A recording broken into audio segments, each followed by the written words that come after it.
Laurie Delhostal sort la tête de l'eau après plusieurs mois de lutte contre le cancer du sein.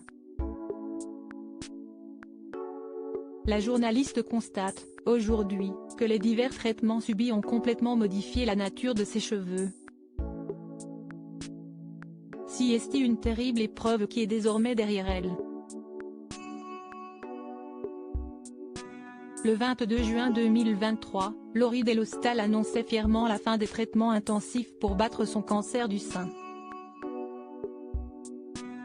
Après 8 mois de combat, 13 cures de chimiothérapie, une opération, 3 passages au bloc et 33 séances de radiothérapie, elle affirmait, finalement, pouvoir profiter de la vie comme elle le méritait.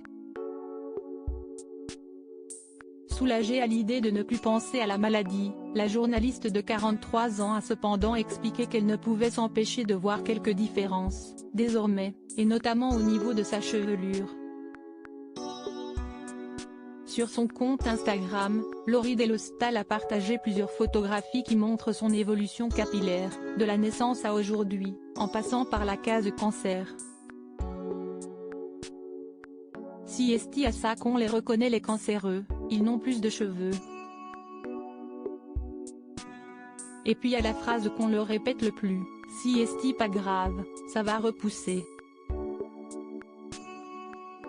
Si on nous le répète autant, si esti parce que ça se voit, mais aussi parce qu'on essaie de parler de nos cheveux, de la souffrance que si esti de les perdre, de se retrouver avec des poignées dans les mains, dans la douche, partout. Si esti peu entendable de focaliser là-dessus quand on est malade, mais la vérité si esti une vraie souffrance d'avoir une tête étrange et de ne plus se ressembler, admet-elle. Et d'entendre ils vont repousser plus beau et plus vigoureux si esti sûr. Pardon mais mes cheveux étaient beaux et vigoureux.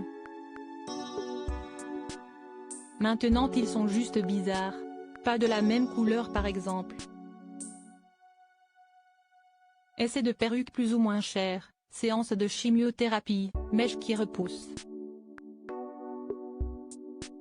Laurie Delhostal a dévoilé chaque détail sur les réseaux sociaux, comme elle l'a toujours fait pendant son combat contre la maladie. Elle a d'ailleurs reçu le soutien d'une célèbre consoeur, Virgilia S., qui avait annoncé être atteinte d'un cancer du sein alors qu'elle était enceinte. Je crois que la phrase ça repousse t'inquiète ou si esti que des poils ou encore ils vont être encore plus beaux tu verras ce sont les pires phrases, ajoute cette dernière en commentaire. Ah non, il y a aussi t'inquiète le cancer du sein ça se soigne bien. En plus des cheveux on peut aussi parler de la perte des cils et sourcils, notre tumeur qui nous vaut un sein en moins, on peut parler des aftes horribles dans la gorge et la bouche qui empêchent de s'alimenter, des douleurs musculaires œdème, de la peau ultra sèche, des yeux défoncés, des nausées et vomissements sans cesse. Mais à part ça, oui ça se soigne bien, le cancer du sein 1.